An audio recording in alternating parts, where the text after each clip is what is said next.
You are an unrepeatable miracle. No one on this planet can do you. And what my Reverend Dr. Michael Beckwith said, and if you don't do you, you won't be done. Ooh, that was delicious when I heard it at my summit. If you don't do you, then you won't be done. There's only one person that can give us you. And you don't give us any benefit. You're not giving us a bonus. When you step into our space and you measure the energy and you tone down your light, you tone down your brilliance, you turn down your beauty so that we won't feel insecure and uncomfortable in your presence, you're not doing anyone a favor. So I'm gonna say to you, sis, I'm gonna say to you, brother, I'm gonna challenge and charge you. When you step into that next room, wherever that room is, whether it's your home, whether it's your business, whether it's a virtual room, whether it's online, whether it's on Zoom, whether it's on Facebook Live, wherever you are, I'm gonna challenge you to give us the best version of you. Because when you let your light shine, you have no idea how your light can become contagious and could lighten up what could have been a dark moment for me. But I need you to shine your light as brightly as you can so that I can pick up a glimmer of who I can become. I'm not gonna try to do you, but I need to be able to see in your light a better version of me, a more solid me. And so the next time you step in a room, virtually or physically, or even just auditory, I'm gonna invite you. Let the room meet your greatness. Introduce the room to your giant. Not in a way that you overshadow anyone else, not in a way that you dim anyone else's light, not in a way that you dominate anyone. It's not that kind of light. It's the kind of light that inspires those who are in your presence to want to be a better woman, that inspire those that are in your presence to want to be a better man, simply because they're in proximity to you. So it's not in a way that squashes anyone else's greatness. That's ego. Or ladies, that's she-go. I'm not inviting you to do that. I'm inviting you to stand in your greatness and your genius and in your light in such a way that people standing near you say, man, something's happening to me. Just automatically something. It just feels good to be in her presence. It just feels good to be in his presence. That's what I'm inviting you to do. I'm inviting you to go to bed every night being able to say, today I played full out. Today I gave my all. Today, I didn't hold back any of my greatness. I let it be seen, I let it be shown, I let it be heard. Today I gave my unique, unrepeatable miracle to the world. Need motivation? Watch a top 10 with Believe Nation. Hey, it's Evan Carmichael, and I make these videos because you are probably the most ambitious person in your circle, but you know you're capable of more. And you get that push by surrounding yourself with the best. So today, let's learn from one of the best, Lisa Nichols, and my take on her top 10 rules of success. Enjoy.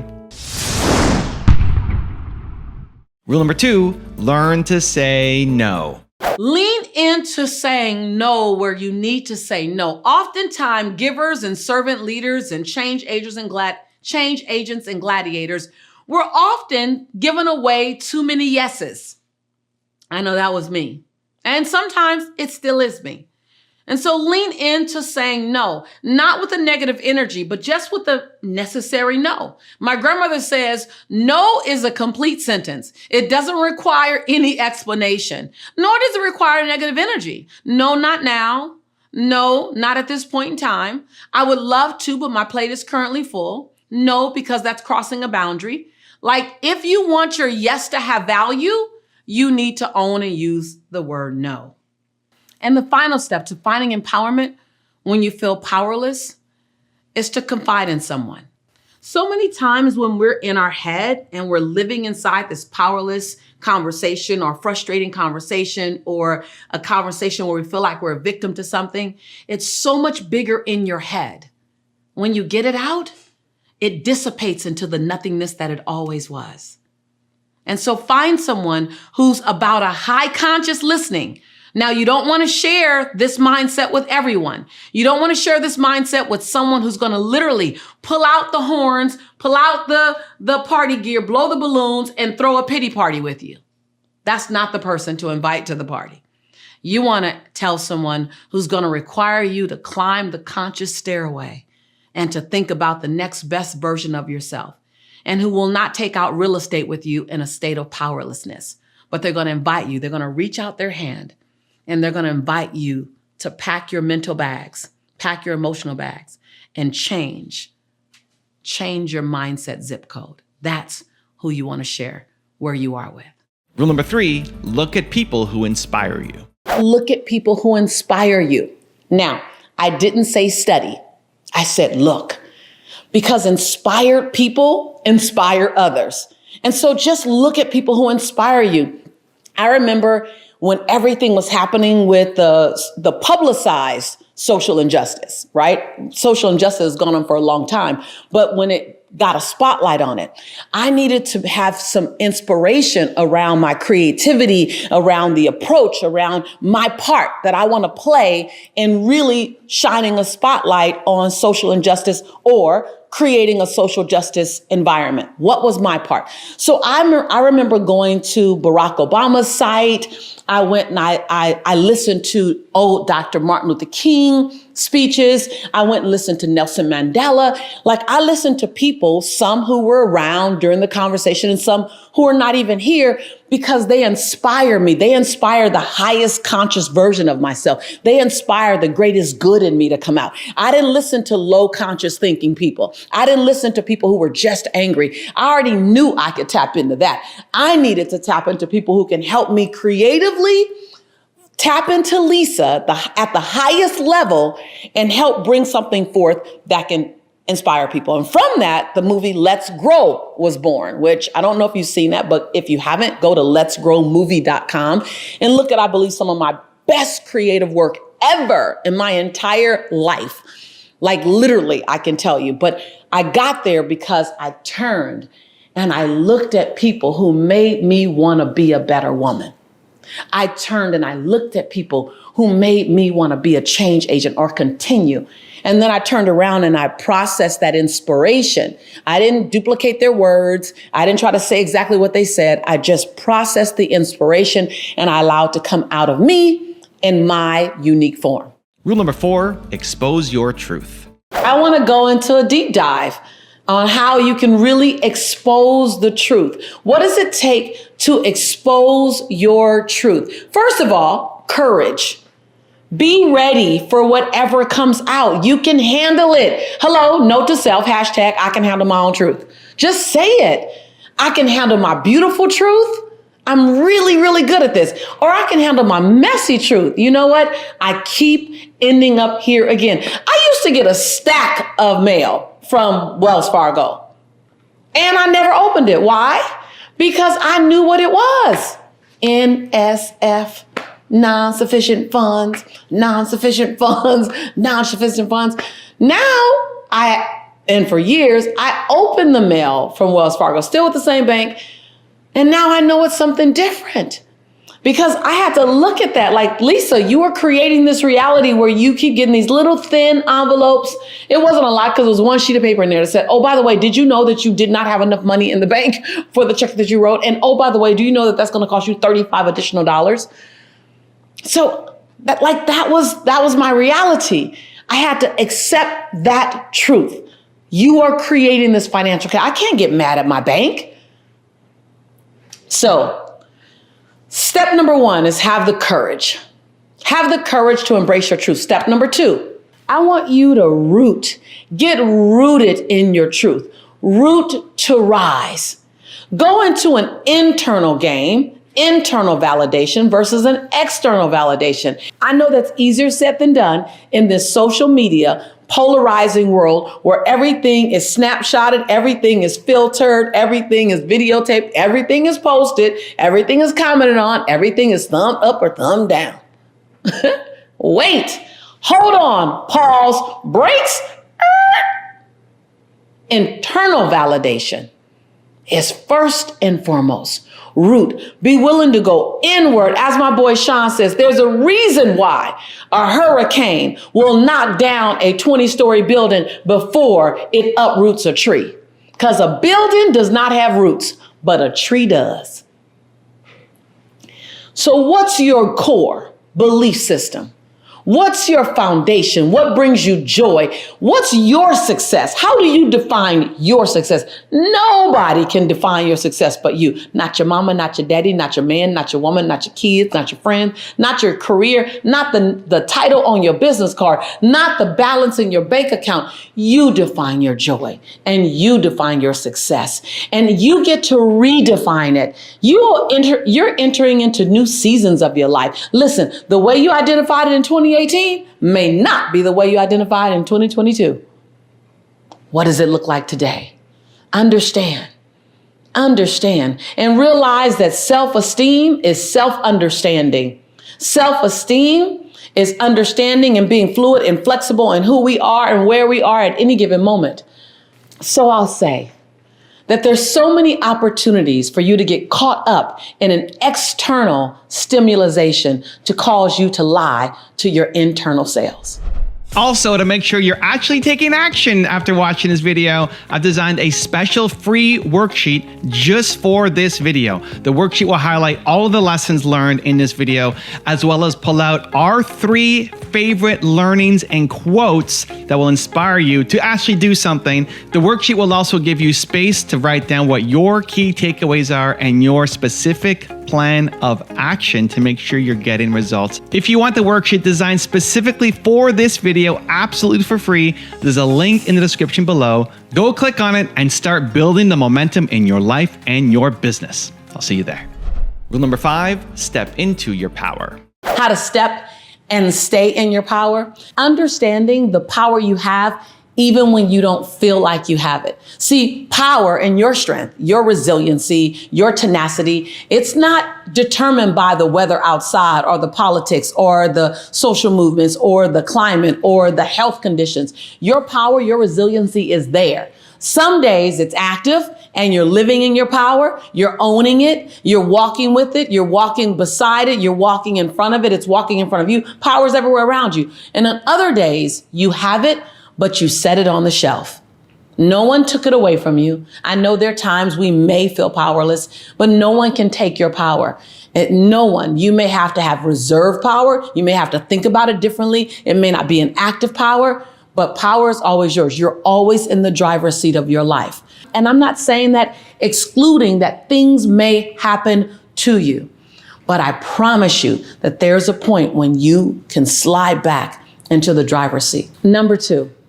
When you feel like you've slid out of your power, how do you get back in it? Well, I'm going to tell you from my experience. Back in 1997, I had gotten into a toxic relationship, and the relationship left me feeling powerless. My partner in that relationship turned emotionally abusive, verbally abusive, and then ultimately physically abusive. And at the end of that relationship, I felt like I'd lost who I was. And as a result of losing who I was just his girlfriend. I was just his fiance. I was just Jelani's mom. I was just this abused woman. I had to go back and remind myself who I am. So whenever you feel as if you've lost your power, really you've lost sight of who you are and who you've always been. So what are the reminders? Number 1, take Post-it notes with affirmations and stick Post-it notes with affirmations wherever you spend time. So the first place I stuck them was on the bathroom mirror, so that while I was brushing my teeth, I looked up and I saw a reminder, because you need reminders to get back in your power. I saw a reminder saying, Lisa, you are built from greatness. Lisa, you're a divine being. Lisa, you're a child of God. Lisa, greatness is your birthright. Lisa, happiness is your birthright. I would look up while I'm brushing my teeth, and it was like something was reminding me, like, oh yeah, I forgot that. Oh yeah, I am. In my bedroom, on my bedroom headboard, my bed headboard, it said, you only have to accept healthy love. On my headboard, on the back of my front door was a Post-it note that says, you are ready for the world and the world is ready for you. That was 1997. Like, that's how important those affirmations were in getting me back up and getting me back into my power, turning my crawl into a walk and my walk into a run and my run into a soar. And so if you want to get back in your power, begin to read things and write things to remind you of who you've always been. You may not see the evidence now, but it doesn't mean it isn't so. Rule number 6, don't live in an optional state. We're talking about living in an optional state. Now, what does that mean? See, optional is when you have a goal. It doesn't mean that you don't care about anything. It means you have a goal. I really, really want to achieve that goal, unless it costs me too much money. I really, really want to make this relationship work, unless they get on my last nerves and I don't feel like editing my words. I really, really, really want to lose weight, unless it makes me do too many things I don't want to do in the gym, or say no to too many things in the refrigerator that I want to say yes to. It's living in that space where I would love, unless it takes me into discomfort. See, there's a distinction between optional and non-negotiable. See, optional, you can really want something. You normally want it for years. Think about it. I mean, just think about it right now while we're talking. What's that something that you've been wanting for a while? And yet, it really is still optional. It could be a strong, strong, strong desire, but it actually still is optional. Meaning you haven't moved every other option off the table and said, hold on, no matter what. You haven't gotten radical about it. You're still kind of polite about it. It's still optional. I have a question for you.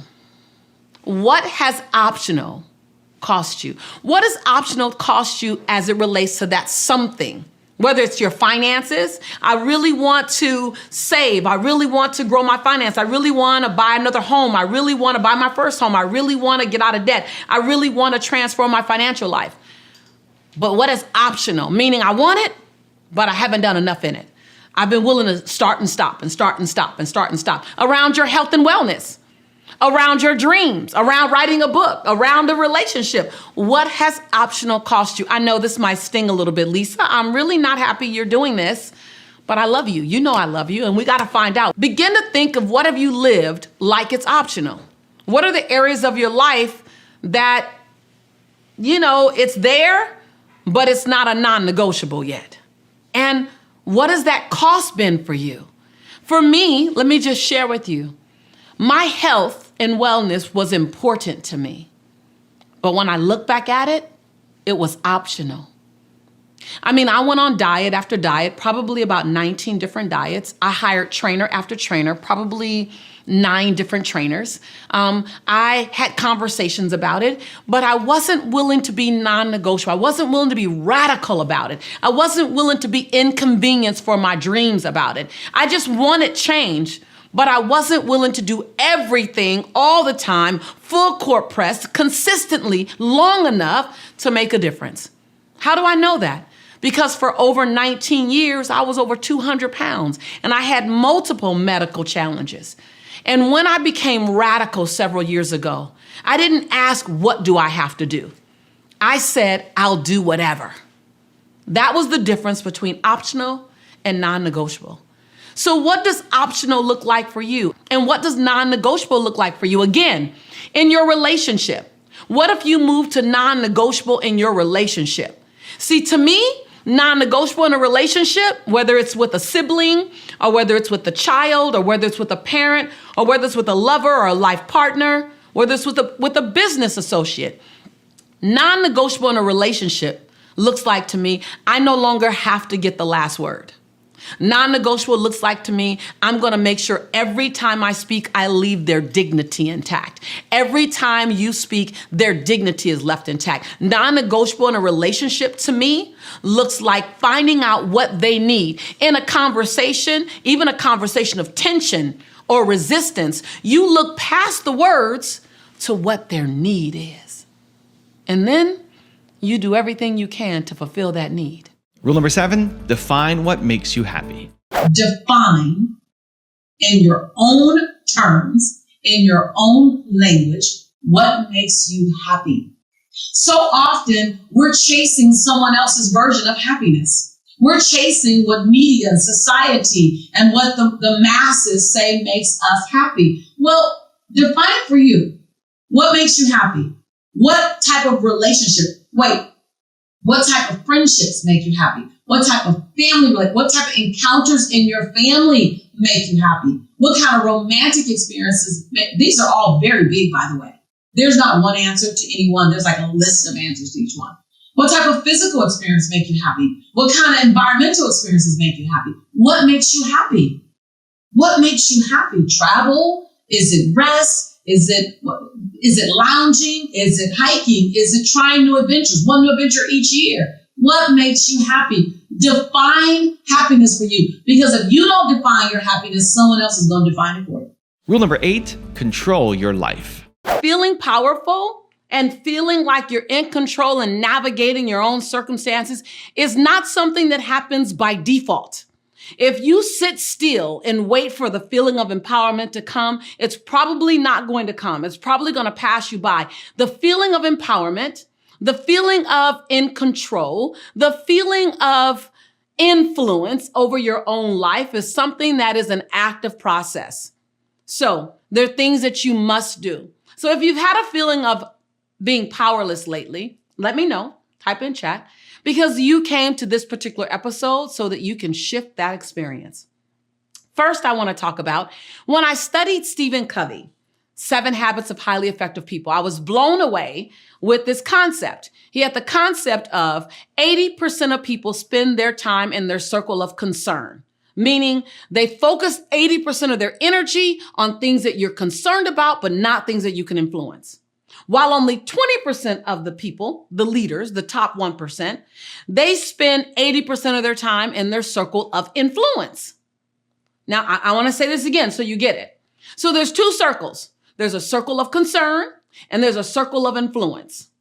The average person living an average life, feeling like they're out of control or they're not in control or they're frustrated or they feel powerless, they're spending 80% of their time in their circle of concern. Things that matter to you, things that are important to you, but you don't have any influence over them or you have very little influence over them. While top 1%, people who are game changers, people who are changing their lives on an ongoing basis, they spend 80% of their time in their circle of influence and 20% of their time in their circle of concern. That was huge to me. It changed everything for me because at the time, I was average. I was spending 80% of my time in my circle of concern and 20% of my time in my circle of influence. And I didn't even know it. This might be new news to you. It might not be, but it might be new news to you. Like, oh, there's 2 circles. And so you don't change overnight. You don't just go from 80 over in one circle to 80 in another. You go from 80 in your circle of concern, and then you begin to work on things that you can impact more often. And you begin to focus your attention on things that you can shift and things that you do have more control over and things that you can influence. And all of a sudden you look up and you're spending 70% of your time in your circle of concern. And you continue to do the things that you can drive. You continue to own your finances and you own your health and wellness. And you turn up the ante on your relationships. And you begin to spend more time over here in your circle of influence. And now it's down to 60. And then it's down to 50. And then it's down to 40. Again, it doesn't happen overnight, but it happens. Rule number 9, live in the moment. Recently, I purchased a caterpillar, and this caterpillar was moving all around the cup. And the gentleman who I purchased it from said, it's going to turn into a chrysalis. It's going to go into a chrysalis, and then it's going to be wrapped into a cocoon. And it'll take a few days for it to come out of that cocoon. It's going to move around as if it were struggling. Whatever you do, don't disturb the cocoon. And I love that because the mere concept of a caterpillar becoming a butterfly is that it's going to go through all types of changes, all types of experiences. It's going to look different. It's going to feel different. It's going to feel expanded at while. There were times as a caterpillar, it was double this size. It came all the way down to here as a caterpillar. Then it went into a chrysalis and it was all white. And now it's gotten all dark. And I'm not sure how many days it will be. Maybe 4, maybe 5, even 10, even in some cases 14 days before the butterfly emerges. And at that time, I'll just cut the rubber band without touching the butterfly, take the top off, and the butterfly will fly away and begin an entirely new journey. But for now, the butterfly is not yet a butterfly. I love what my brother from another mother, Sean Smith, said. When the caterpillar's a caterpillar, it's not thinking about being a butterfly. And when the butterfly's a butterfly, it's not thinking about being a caterpillar. It's focused on exactly where it is. So where in your life can you be exactly where you are, be present to it, appreciate your past, but don't live in your past. Don't wish things were the way they were in your past in this crazy time. I wish things were the way they were. No, allow them to be exactly as they are. Be in your present tense. I can only assume that this caterpillar becoming a butterfly and this cocoon is being present to exactly where it is. This other thing that I realize is that if I were to cut this cocoon, thinking I were helping the butterfly, you know at times how we want to remove the struggle from our children, or remove the struggle from our spouse or our partner, or remove the struggle from our family members. We want to rescue them. If I were to rescue this butterfly, even if the wings are already formed, if I were to cut this cocoon, this butterfly would live and die without ever flying. Because it's in the struggle to actually get out of the cocoon that the butterfly creates the muscles in its wings.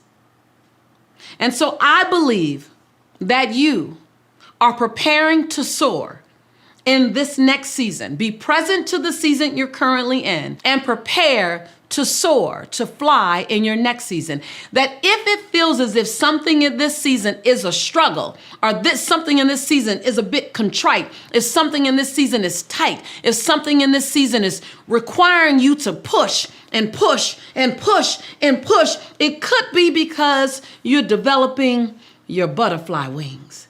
It could be because you're developing the muscles that are going to help you soar. And without what we call a struggle, which could just be an exercise of your patience, an exercise of how fluid and flexible you can be, an exercise of how you can pivot and give yourself permission to change in the midst of what was a flow. Maybe this is the time where you need to be creative on how you generate revenue, creative on how you get the job done. All the things that require your muscles to be developed at such a time as this. Maybe that's your cocoon. And maybe all the things around you now are making sure that you're ready to soar. So that as we continue to move and flow and grow, that your wings can handle a wide expansion, that your wings are ready to take you to where you are. But something happens. If I did this long enough, it starts to burn. If I did this long enough, it starts to hurt. But something happens if my muscles are developed, I can handle the long haul. And so I invite you to get ready for the marathon. Be willing to build your muscles. Be willing to spread your wings. Be willing to honor whether you are a caterpillar, you're just now going into the development of the formation, whether you're in the cocoon, whether you're in the chrysalis or the cocoon, and you feel yourself outgrowing this space, outgrowing this mindset. You feel like it's a bit cramped in this job or in this relationship or in this life or in this experience. Know that you have permission on the other side. You have permission to stand inside your butterfly. You have permission to spread your wings, and some people won't be able to handle how wide your wings spread. I say to you, spread your wings anyway. Allow your butterfly to show up in all of its beautiful colors, and all of its beautiful shape, and all of your uniqueness. Allow your wings to spread. And then you'll come into another season, and then you'll be back in yet another cocoon. Because you'll be growing again. We are a forever changing, morphing set of humans. Give yourself permission to constantly morph, constantly change, constantly expand, and constantly evolve. And rule number 10, the last one before some very special bonus clips, is begin with the end in mind. You want to begin with the end in mind. What do I mean by that? Stephen Covey, the author of 7 Habits of Highly Effective People. I first learned it when I was 25 years old. Stephen Covey says, begin with the end in mind. How do you want this to end up? Think about that. So I've been incorporating that for the last 20 years, 20 plus years, actually. So when you go into your creative thinking, I want you to spend some time just visualizing the outcome, the end result, not the process, not how you're going to get them there, but what do you want the end to look like? Like as I'm planning for my wedding, I look at, oh my God, I want us to be connected. I want my international tribe to be connected with my Bahamian community. I want all this vibe, connection, and fun. I want us to be laughing together. I want people to be exhausted from fun. I want us to feel like my international guests to feel like they've gotten really, really intimately connected with where I live now. So I begin with the end in mind. And then you reverse engineer in your creative time how we're going to get that in to happen, how we're going to make that result actually happen.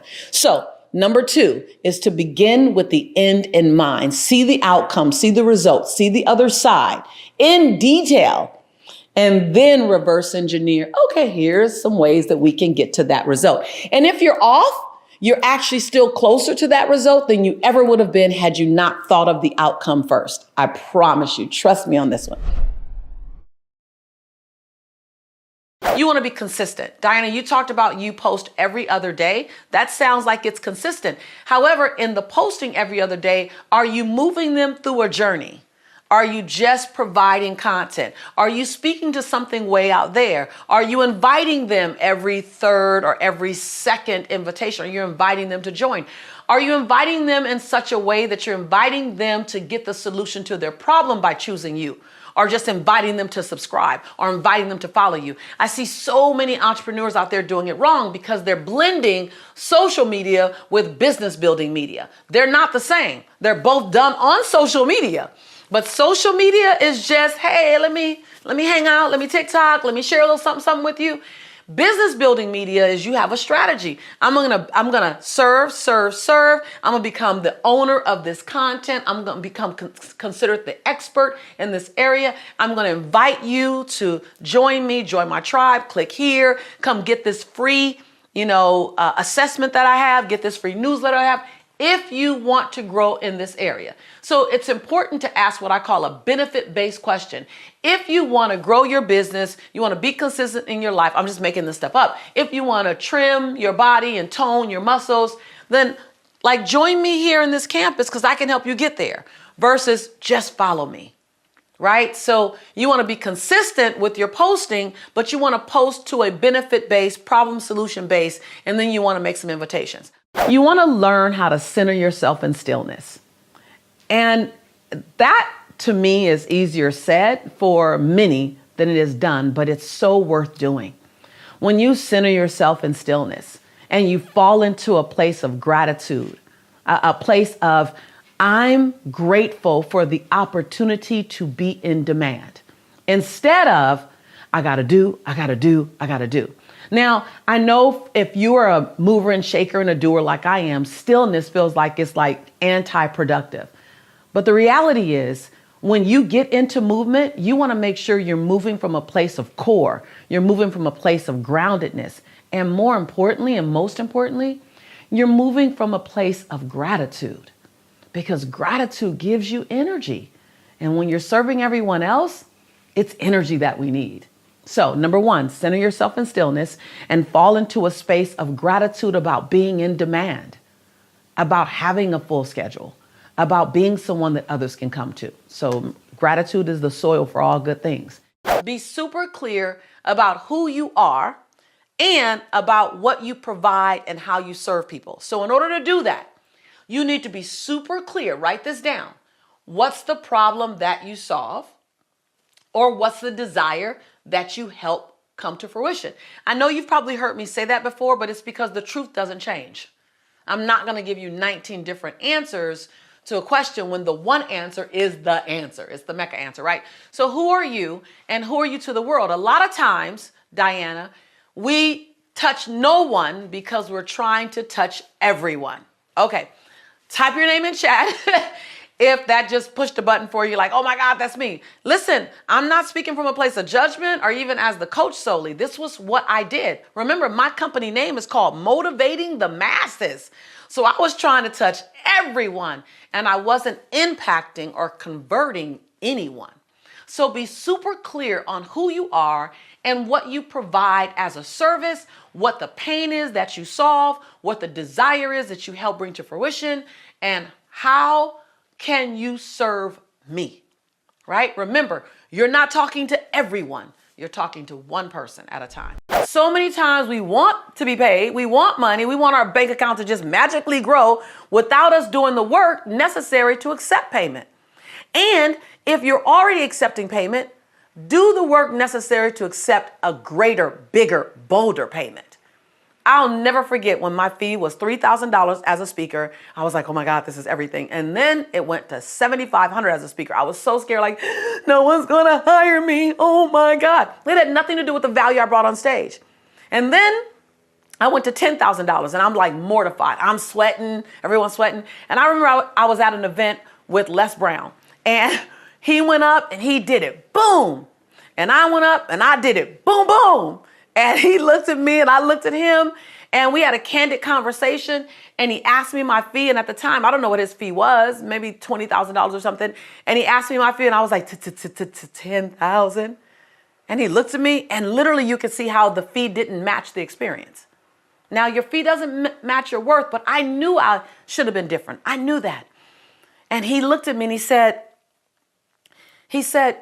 if you charge $5,000 and you play full out and did what you just did, and you go home with $5,000 and the client goes home happy, everyone's good, right? I said, yes. He goes, and if you charge $15,000 and you give him what you just gave him, and the client goes home happy and you go home happy, then all's good, right? I said, yeah. He goes, which experience do you want to go home with? And I realized that it wasn't about the business. It was about my self-development. So I had to give myself permission to be paid. To set healthy boundaries, you can't just make an announcement. I've been looking at the Lisa Nichols show, and I know you won't say it like that, but things have got to change. No, don't announce it like that. Don't announce it with that, what I call that stank energy on it. Don't announce it with that negative, I'm done, you've been using me. No. Again, they simply have signed up for the game that you created, the relationship that you created, which was, I'm going to give, you can receive. You don't ever have to worry about crossing a boundary with me. So the first thing you need to do is to set the record straight by apologizing to the people that you've allowed to cross your boundaries.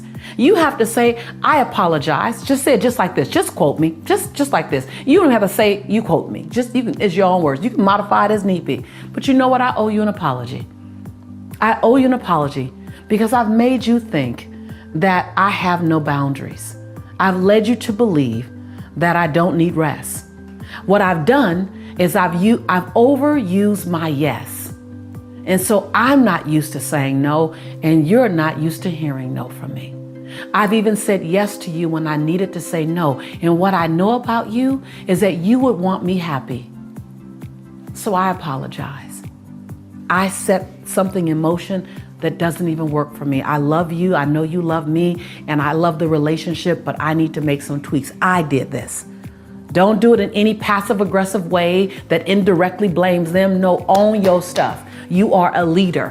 Own your mess. Own your choices. Own the results. I had to do it. Hold on. I set everyone up to believe that I can handle everything. I kind of like being the hero of the story. It was my ego or my self-esteem that needed to be fed for the last 10 years. And now I've grown up enough to realize I don't need that. And so in this new season, I need to set healthier boundaries. It's not about you. You never saw my line, so you didn't know that you were crossing it. You never saw the boundaries, so you didn't know where they existed. That's on me.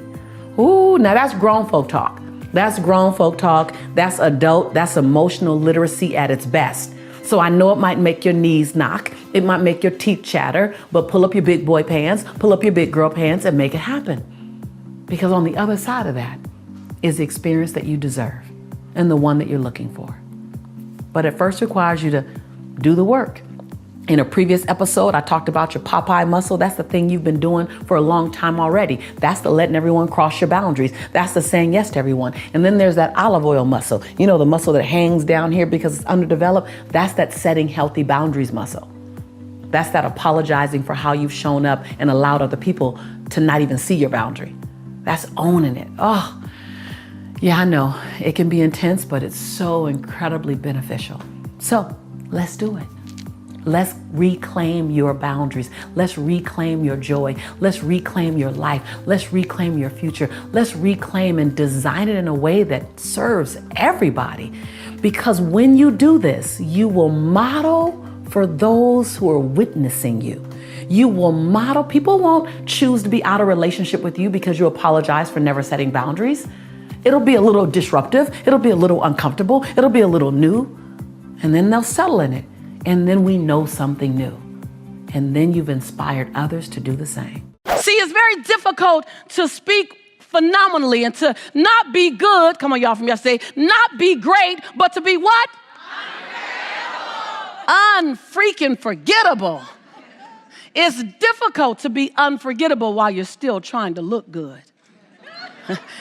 You can't do two things. That's chasing two rabbits. See, unforgettable has everything to do with serving at a level so high, so big, so massive that people feel like they have to change their lives because they crossed your path. Yes, yes. Yes, yes. Yes, yes. See, when you're willing to use your voice, first you have to recognize that you have one.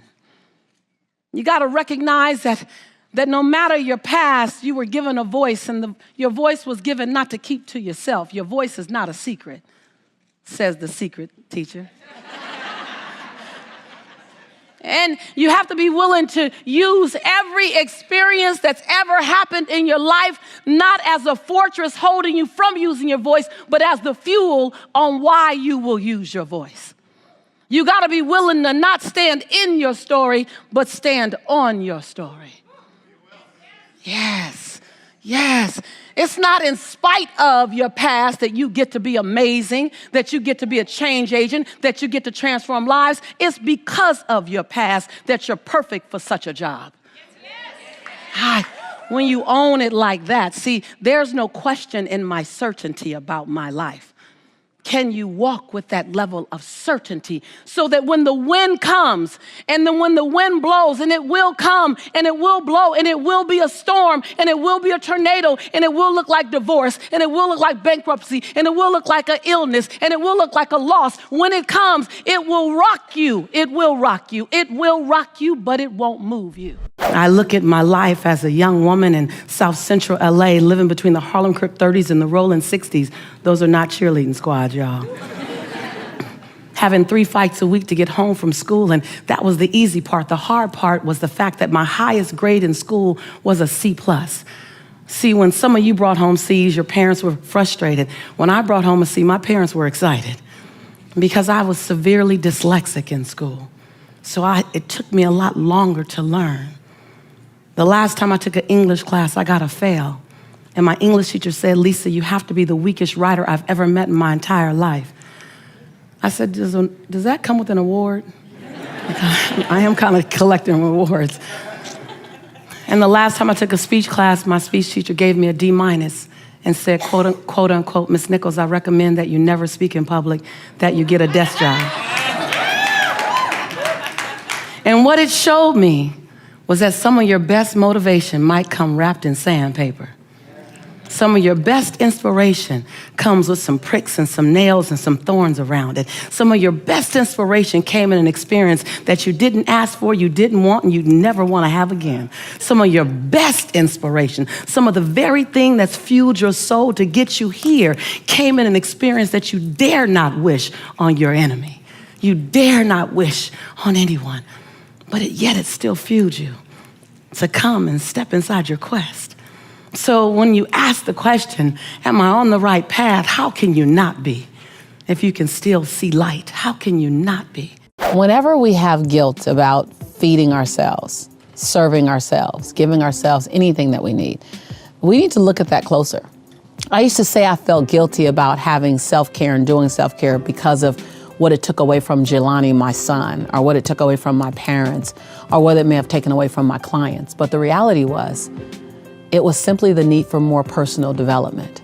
For me to understand, I'm not only worthy, you're not only worthy of success and abundance, you're worthy of self-care. Like, it sounds so different because we're so used to running after, an abundant life, running after the riches of life, whatever those riches are, whether riches in relationships, riches in financing, riches in health and wellness. But you rarely see someone running after self-care because it's actually so available to us. It's a choice. And so it's easier for us to hide behind those other things when in fact, self-care is just as much our birthright. And we have to look at it just like we look at abundance, because we have to make a decision to give ourselves permission to have a healthy relationship, healthy lifestyle, financial abundance, and self-care. That self-care is a demonstration of self-love. So, self-care is a guilt-free act. Self-care is being responsible for your future. That you wouldn't dare get on a road trip that says it was 300 miles down the road. Look at your gas tank and see that you had 105 miles worth of gas in it. You would literally go and fill your tank up. Self-care is being responsible to your entire journey to go and fill your tank up. To the conversation about money and wealth, it's one being willing to release a familiar now for an unfamiliar future. Now that's easier said than done, yes. And it's bigger than it sounds.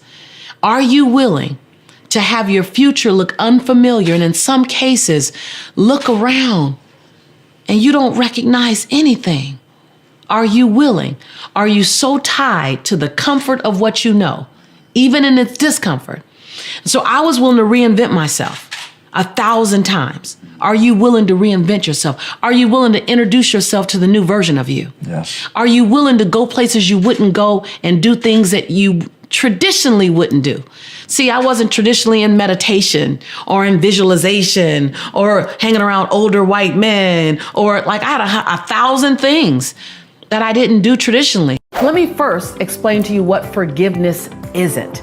Because most people won't forgive because they have an incorrect understanding of what forgiveness is. So forgiveness is not pardoning someone's behavior. It's not excusing someone's behavior. Forgiveness isn't admitting that you were wrong. Forgiveness isn't saying what was done to me is okay.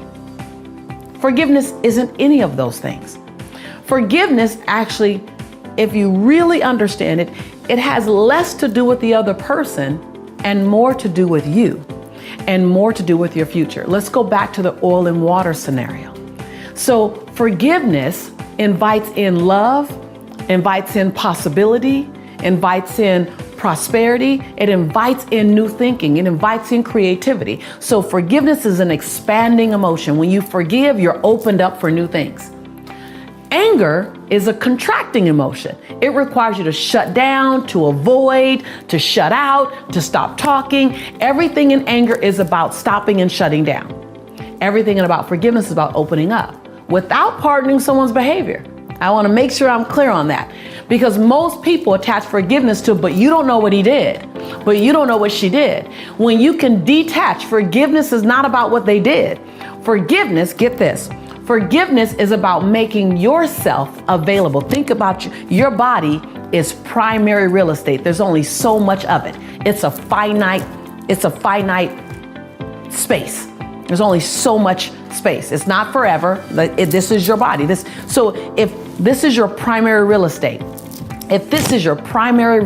your heart, and you have anger occupying 20% of it, you can never experience 100% love. You can never experience 100% possibility.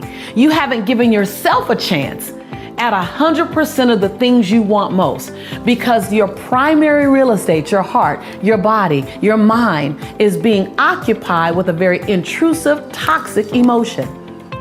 Less and less about them. Nothing to do with them being right or their behavior being pardoned or the action. It's your future is paying for your past when you hold on to anger. So when you get really connected to the cost of anger, then it's not about the what. Matter of fact, the longer you've been angry, the longer you've robbed yourself of 100% of what you were worthy of. And if someone's betrayed you, if someone's hurt you, then you over everyone deserve 100% love, 100% possibility, 100%. But it requires forgiveness. And in many cases, it's forgiveness of yourself. In many cases, the person you've been angry at the longest is yourself. And the same rule applies when it comes to you.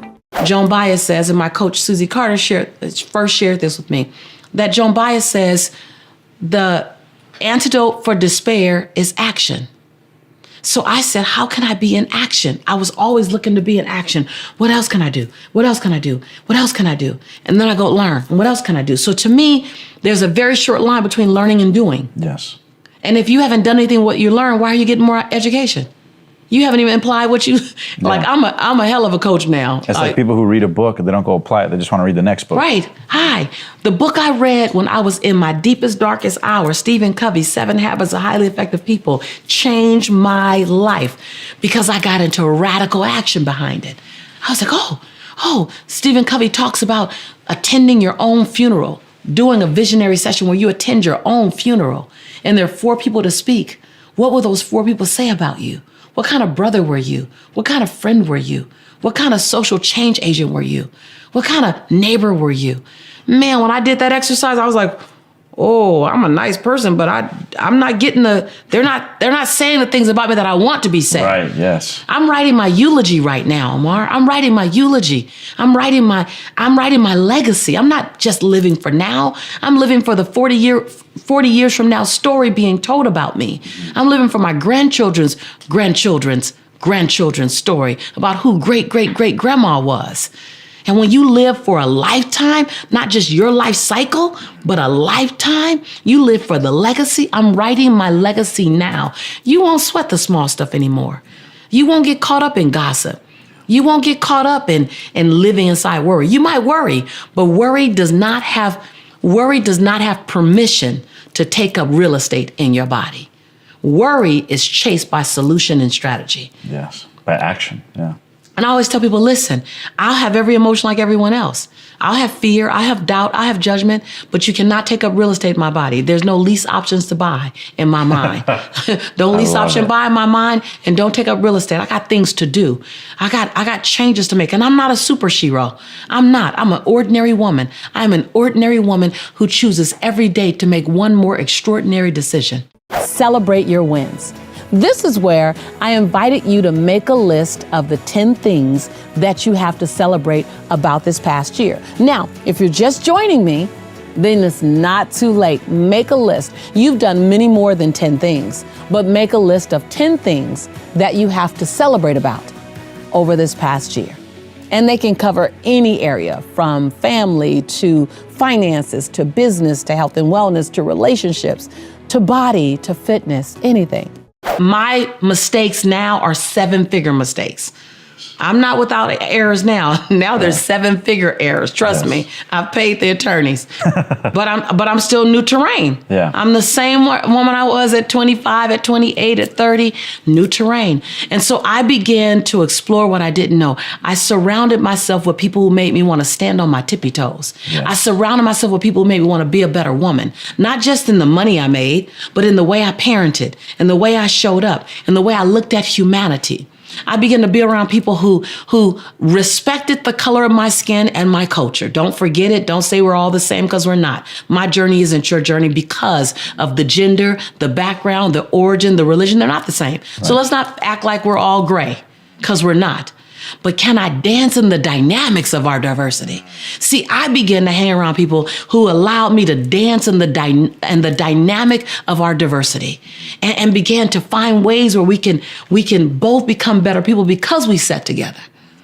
I began to hang around old white men because and not every old white man, but older white men, because they seem to have had this conversation, this relationship to wealth and wealth management that I didn't have. And I didn't abandon my nationality, my culture. I want to go collect information so I can come back and open the door and keep the door open so we all can come through. We've been taught how to serve others, sometimes to the detriment of our own selves. Sometimes we serve others higher than we serve ourselves. At times we feel more comfortable with saying yes to other people and less comfortable saying yes to our own self-care. So I ask you, what is that about? It's about the opportunity to fall madly in love with you. The way you love those around you, to fall madly in love with your well-being, to fall madly in love with who you are when you get up from taking care of yourself. When you rise from a nap, or you rise from a spa day, or when you leave the gym, to fall madly in love with that level of excellence. And when you do, what you'll do is give to everyone else around you a better version of you.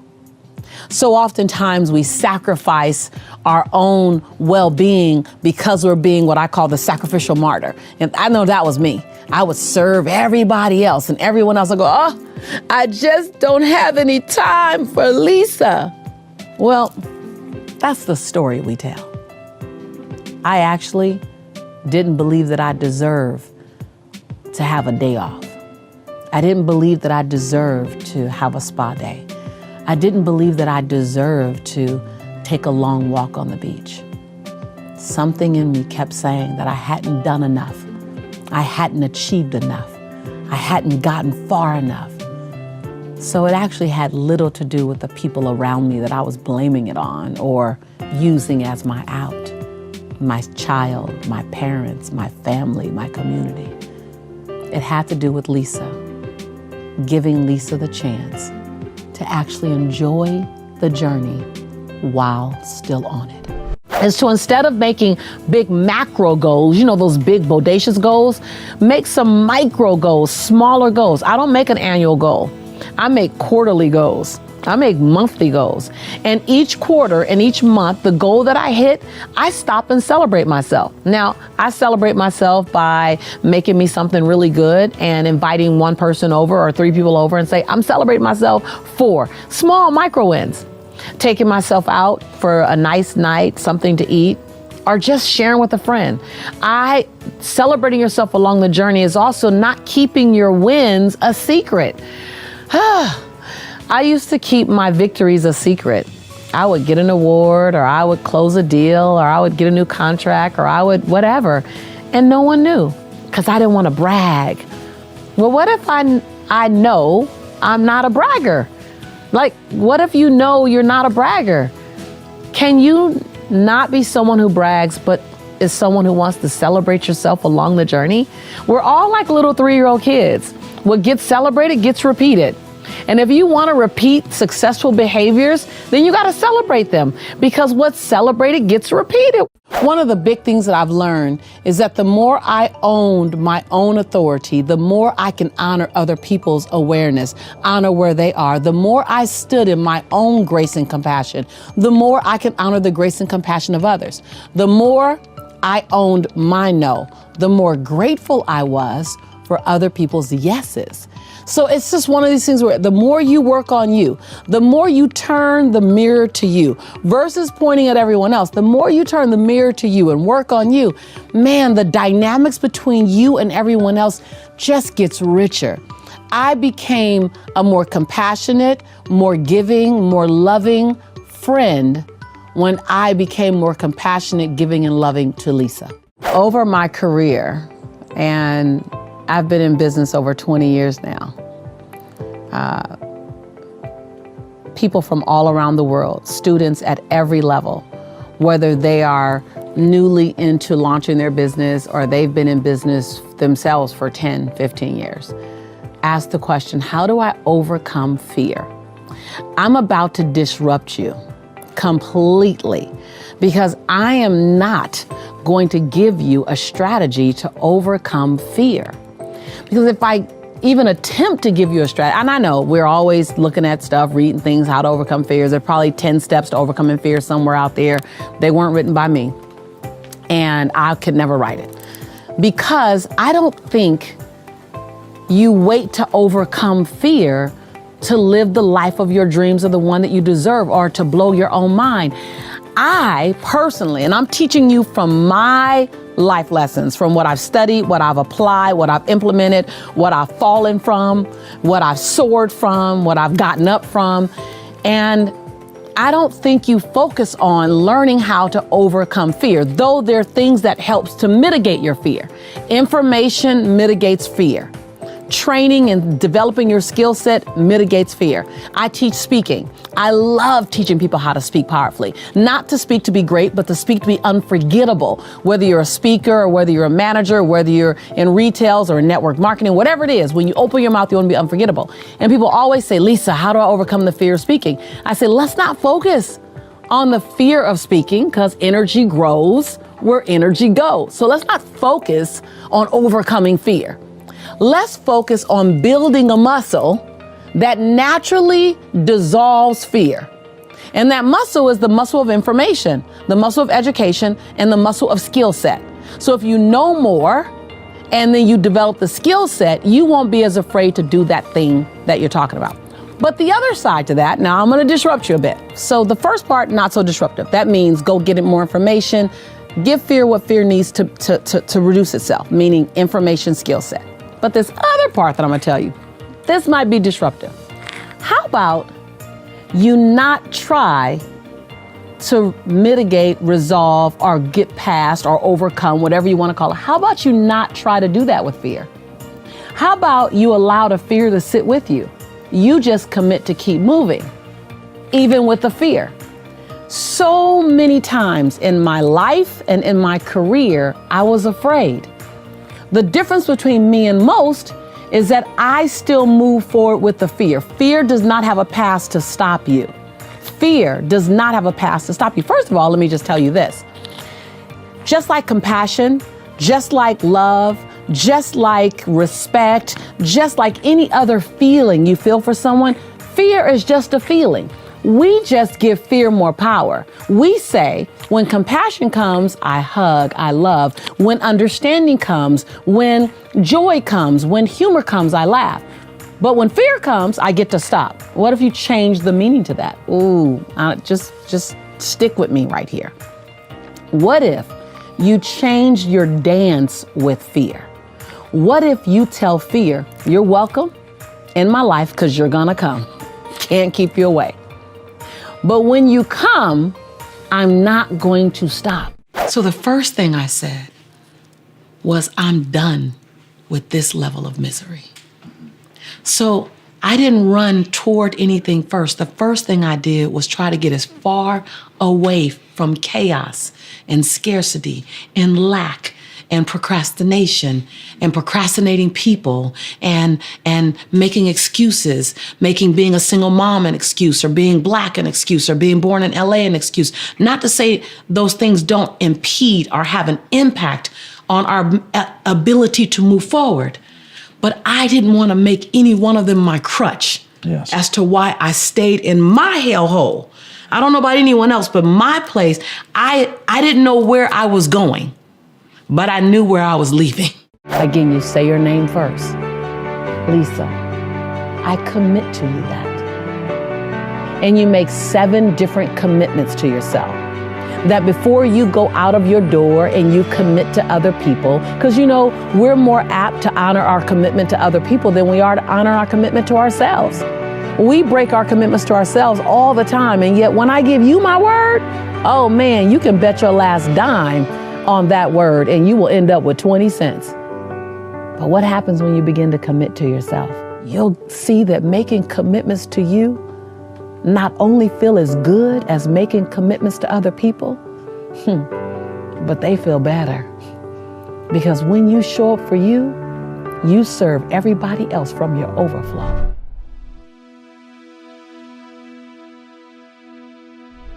Because you made it this far in a video, I want to celebrate you. Most people start and don't finish. Most people never actually follow through. Most people say they want something, but they don't ever do the work to actually get it. But you are different. You are special. Believe Nation, you made it here all the way to the end, and I love you. So as a special celebration, if you put a hashtag believe down in the comments below on this video, I will showcase you and celebrate you somewhere on the screen in a future video because you are awesome. For 10 more amazing rules from Louise Hay, check the video right there next to me. I think you'll love it.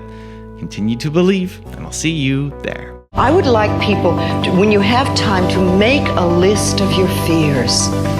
Make a list of your fears, and then give yourself the opportunity to turn each fear